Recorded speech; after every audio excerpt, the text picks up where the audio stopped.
Di Indonesia ada festival Tabuik di Pariaman, Sumatera Barat. Nah, ini sebenarnya tradisi Islam Syiah Indonesia untuk memperingati kematian Husain cucu Nabi. Di perayaan itu ada monumennya nih, dan monumennya terinspirasi dari Burok. Penggambaran Buroknya itu gaya seni dinasti Mughal India gitu, karena memang Syiah Pariaman ini kan masuknya dari Sepoy India. Nah, penggambaran Burok di Pariaman itu, di Tabuik itu, festival Tabuik, mirip banget sama Dewa Kamadhenu dalam mitologi India. Selain itu karakter Buruk dalam kisah Isra Mi'raj nih jadi ada cultural impact-nya juga nih. Ada brand-brand yang pakai nama Buruk, kayak ada airlines namanya Buruk tuh pesawat Buruk, ada jasa ekspedisi, ada kereta cepat di Maroko yang namanya Buruk. Nah, kalau soal peristiwa Isra Mi'raj itu beneran terjadi atau enggak, ya aku atau siapapun nggak bisa buktiin dan nggak akan bisa buktiin. Tapi ada nih beberapa ulama yang merasionalisasi dengan penjelasan kalau Isra Mi'raj itu cuma kejadiannya secara ruh aja. Jadi jiwa Nabi aja nih yang traveling ke langit. Tapi kalau pakai penjelasan itu berarti nggak mengimani peristiwa Mi'raj ya nggak sih? Lagian emang bisa jiwa kita berkelana. Karena itu kalau ada sesuatu yang belum paham tentang agama, jangan komentar dulu. Yakini dulu, baru hikmah datang. Itu poinnya. Ya, yakini dulu, yakin baru hikmah datang. Apalagi nggak ada ilmu, kemudian ikut berkomentar, bisa salah. Assalamualaikum warahmatullahi wabarakatuh. Masih kembali di channel saya. Tentunya kita sudah mendengarkan bagaimana penjelasan dari Mbak Kumela ini. Dan seperti yang kita ketahui dari Mbak Kumela ini, di mana Mbak Kumela ini mengakunya pernah mondok hafal Al-Quran 30 juz, kemudian pernah jadi guru ngaji juga, tapi ketika dites hafalannya ternyata masih belepotan. Di mana Mbak Kumela juga dia itu mengkritik tentang sholat, mengkritik tentang hijab, bahkan dia mengatakan cerita Nabi yang ada di dalam Al-Quran itu hanyalah sebuah dongeng, seolah-olah Al-Quran ini hanyalah karangan dari Nabi Muhammad SAW. Tapi kalau kita baca Arabnya, terjemahannya, tafsirannya itu tidak bertentangan dengan ilmu pengetahuan. Justru Al-Quran itu setuju dengan ilmu modern. Nah, jadi kepada teman-teman di sini seperti yang disampaikan oleh Mbak Kumela, seolah-olah dia tidak percaya dengan Isra Mi'raj ini. Ada sedikit ilmunya, seolah-olah ilmunya itu sudah tinggi. Jadi dia itu mengkritik Al-Quran itu, mengkritik Islam itu, tapi nggak ada dasarnya, hanya asal ngeritik aja. Kalau kita ngeritik nggak ada dasarnya, itu sama saja dengan nol. Nah, jadi kita akan mendengarkan bagaimana penjelasan dari Ustadz Hadi Dayat. Selamat menyaksikan. Halo, apa itu bro? Nggak usah ngarang. Nggak usah ngarang, kalau tidak tahu cukup katakan wallahu a'lam. Itu aja selesai gampang. Apa itu bro? Masya Allah, kok beda dengan yang tadi? Baik, karena minta dalil kita pakai dalil dulu ya, pakai dalil. 1 Quran surah 17 ayat pertama. Posisi paling kiri sebelah atas. Quran surah Al-Isra ayat pertama 1. Di sini belum ketemu kata buruknya. Akar katanya di Quran surah kedua Al-Baqarah ayat 20. Posisi paling kiri juga sebelah atas, agak sedikit ke tengah. Ya kan dulu barqu yakhtafa absar. Sudah? Kemudian hadisnya, penjelasan jenis buruknya di Al-Bukhari nomor hadis 3207, 3207. 3207. Ya. Berdoa dulu sama Allah ya, kalau mau nulis sesuatu, belajar sesuatu, minta supaya Anda diberikan ingatan yang kuat, bisa paham, bisa menyerap dengan baik, sehingga mudah untuk diamalkan. Ya. Jangan cuma asal tulis, supaya nanti Allah bimbing saat dibutuhkan bisa muncul. Ya tadi masih ingat gak hadis tentang sholat hajat, berapa nomor hadisnya? 1384, ya kan? Yang benarnya, yang sahihnya 1385. Beda 2 nomor sama plat mobil di depan tuh sebelah kiri, 1387 FD ya, sebelah situ tuh. Baik. Muslim, hadis Muslim nomor hadis 164.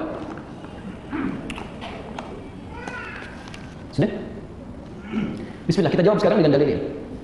Pertama kita ambil Al-Quran dulu tentang peristiwa buruk, yang mesti ada peristiwa dulu. Kalau nggak ada peristiwa bagaimana bisa muncul buruk, kan? Baik. Quran surah ke-17 Al-Isra ayat pertama. Bismillahirrahmanirrahim. Subhanalladzi asra bi'abdihi layla, awas poin ini, layla minal masjidil haram ilal masjidil aqsa alladzi barakna hawlahu linuriyahu min ayatina innahu huwas sami'ul basir. Baik. Subhan. Fokus pada kalimat ini, subhan.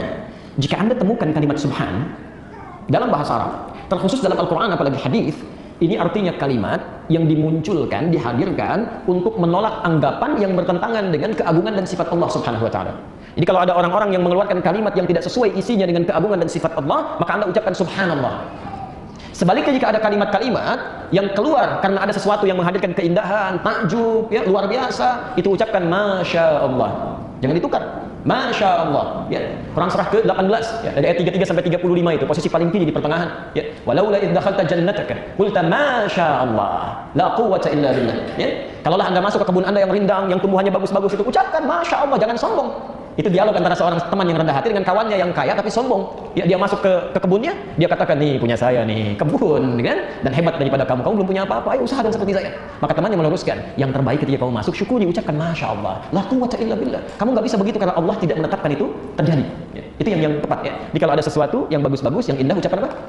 Masya Allah. Nak di situ itu berarti takjub, nak takjub. Dan berarti kalimat doa. Jadi kalau Anda datang ke puncak misal, melihat indah terbentang, Anda ucapkan Masya Allah, itu artinya, ya Allah, saya kagum dengan keindahan yang telah Engkau tetapkan ini, dan mohon jadikan setiap saya kesini selalu indah seperti ini.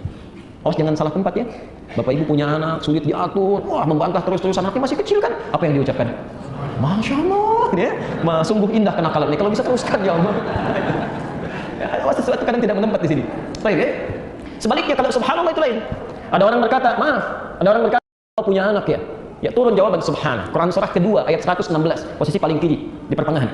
Wa qalu ittakhadallahu walada. Mereka berkata Allah punya anak, subhanah. Itu tidak benar. Tidak benar.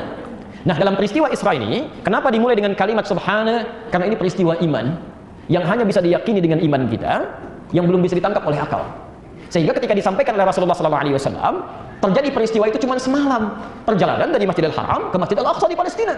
Ya sekarang saja menggunakan pesawat itu kan, bisa dalam beberapa jam. Kalau menggunakan bis, ya 1 malam 2 hari kan. Pada saat itu nggak ada pesawat, nggak ada bis, yang memungkinkan pakai unta. Orang pahamnya beberapa bulan sampai jalan. Begitu disampaikan, saya di atas Jabal Qubais. Jabal Qubais itu sekarang yang ada istana raja di atasnya. Jadi dari Zamzam itu kalau Anda ke depan masuk, sebelah kanannya langsung ada bukit, di atasnya ada istana raja, itu Jabal Qubais. Rasulullah SAW naik ke atas Jabal Qubais menyampaikan, saya tadi malam diisrakan oleh Allah. Isra itu diperjalankan pada malam hari dari Masjidil Haram di sini ke Masjidil Aqsa di Palestina, cuma semalam. Maka orang boleh meragukan di situ. Yang paling senang Abu Jahal. Yang paling senang Abu Jahal. Ini kesempatan untuk menusuk Muhammad SAW. Maka disampaikan. Nah, terbuktikan sekarang Muhammad itu. Bagaimana selama ini, maaf, mengibuli kita semua. Nggak mungkin itu bisa terjadi, ya, saudara-saudara, macam-macam. Akhirnya yang tadinya ragu-ragu menjadi semakin ingkar pada Nabi. Yang ingkar menjadi semakin marah pada Nabi. Yang yakin pun menjadi ragu kepada Nabi SAW. Kata Abu Jahal, tinggal 1 orang lagi. Kalau 1 orang ini bisa sama menolak klaimnya Muhammad SAW, maka selesai dakwah Islam di kota Mekah ini.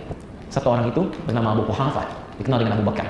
Maka disusullah kemudian ke ladangnya, ke pusat pertaniannya, dikejar kemudian oleh Abu Jahal, dibawa oleh orang ini. Ada apa? Ayo kamu pokoknya dengar aja. Begitu sampai ke tempatnya, kemudian dia katakan, ini Muhammad sampaikan lagi, ini Abu Bakar mau dengar. Begitu disampaikan oleh Rasulullah SAW, aku diisrakan tadi malam dari Masjidil Haram ke Masjidil Aqsa, cuma semalam tadi. Abu Jahal ketawa. Dengar kau Abu Bakar, bagaimana pendapatmu? Lihat kalimatnya. Sekalipun Muhammad SAW mengatakan bahwa di belakang bukit ini sekarang ada musuh dan itu tidak terjadi, tetap saya akan percaya pada perkataan Muhammad SAW. Orang yang yakin pada sesuatu yang kebanyakan orang mengingkarinya, itu disebut dengan siddiq. Maka sejak itulah digelari dengan Abu Bakar As-Siddiq. Abu Bakar As-Siddiq. Saat orang mulai ragu, saat orang mulai ingkar, manusia inilah sahabat Nabi SAW yang membela Nabi di hadapan orang-orang yang telah melecehkan beliau. Kalaupun ada musuh di belakang saat ini dikatakan oleh Muhammad SAW akan menyerang dan tidak terbukti, saya tetap akan percaya pada Muhammad SAW. Bagaimana suasana iman dalam jiwanya? Karena itu kalau ada sesuatu yang belum paham tentang agama, jangan komentar dulu. Yakini dulu, baru hikmah datang. Itu poinnya. Ya, yakini dulu, yakin baru hikmah datang. Apalagi nggak ada ilmu, kemudian ikut berkomentar, bisa salah fatal nantinya. Bisa salah fatal. Ya. Dari sini teman-teman sekalian, maka turunlah ayat untuk menolak klaim orang-orang yang kemudian melecehkan Nabi, bahkan melecehkan Allah, bahkan menghina Allah. Maka turunlah surah Subhan. Itu tidak benar. Itu tidak tepat. Nah, jadi mohon maaf ya, mohon maaf. Pelecehan, penghinaan itu bagian yang dialami dalam ujian. Allah dicela, Nabi dicela, malaikat dicela, sahabat dicela. Dan dengan itu semua mereka bersabar dalam kebaikan. Dan Allah punya sifat yang luar biasa. Allah itu Tuhan, beda dengan makhluk. Ya. Nah, Anda bukan Allah, bukan Rasul, bukan sahabat, bukan Nabi. Gak mau dicela, mustahil. Kalau Anda orang baik, Anda akan dicela oleh orang jelek. Kalau Anda orang jelek, buruk perilakunya, Anda akan dicela oleh orang baik. Sama aja. Anda lewat mau ke sini, ya, Masya Allah, ada orang mabuk, Anda persoalkan. Allahu Akbar. Masih mabuk juga, mudah-mudahan dapat hidayah. Dia juga sama. Soleh amat, si amat aja nggak soleh. Lewat. Kalau nama Anda Doni misalnya, bisa terjadi. Itu sama aja. Jadi biasa aja kalau ada orang celah, doakan dia, sudah, nggak usah balas dicela. Kecuali kalau celahannya terkait dengan Allah, dengan kitabnya, dengan hukumnya dan sebagainya, baru dikeluarkan tindakan-tindakan yang sesuai dengan konteks hukum yang berlaku. Nah, teman-teman sekalian, apa kaitan dengan borok di sini? Bagaimana bisa ke Masjidil Aqsa dalam semalam dengan suasana yang tidak ada kendaraan, yang dalam pandangan manusia bisa mencapai itu semalam? Tapi maka yang seperti ini bisa diartikan bahwa perjalanannya sangat kilat. Dalam bahasa Arab sesuatu yang berlangsung kilat, itu ada kilat kan cepat, satu kilatan, satu kibatan, itu disebut dengan barqun namanya, kilatan. Nah, itu dalam bahasa Quran, kilat yang sekelebat itu, ya, ada cahaya sedikit disebut dengan barqun. Quran surah kedua Al-Baqarah ayat 20, posisi paling kiri di pertengahan, agak ke atas sedikit. Ya kadul barqu yakhtafu absarahum. Hampir-hampir kilat itu menyambar penglihatan mereka. Saking perangnya cepat. Ya. Kalau kilat itu lambat atau cepat? Cepat. Nggak ada kilat slow motion. Balik lagi, nggak mungkin pasti kilat. Karena itu kalimatnya kilat. Ya, kilat. Kalau menjadi berita jadi kilas, sekilas info. Ya, kalau peristiwa kilat, cepat. Tapi sesuatu yang kilat itu barqun, cepat. Nah, kalau itu kemudian menjadi tunggangan yang dipakai dipraktikkan untuk mencapai satu tujuan tertentu dengan kilat cepat, maka berubah kalimatnya dari barakun menjadi borakun. Gak pakai? Borak. Borakun. Ya. Saya mau Anda paham dulu dari sisi bahasanya bagaimana, gitu kan? Turunannya seperti apa, baru dan itu bersumber pada dalil. Nah, burak seperti apa yang digambarkan dalam peristiwa Isra ataupun Mi'raj itu? Maka kita dengar keterangan Nabi SAW. Ya. Di hadis riwayat Al-Bukhari, nomor hadis 3207, ditemukan juga di hadis Muslim nomor hadis 164. Ya, Al-Bukhari, sini Muslim.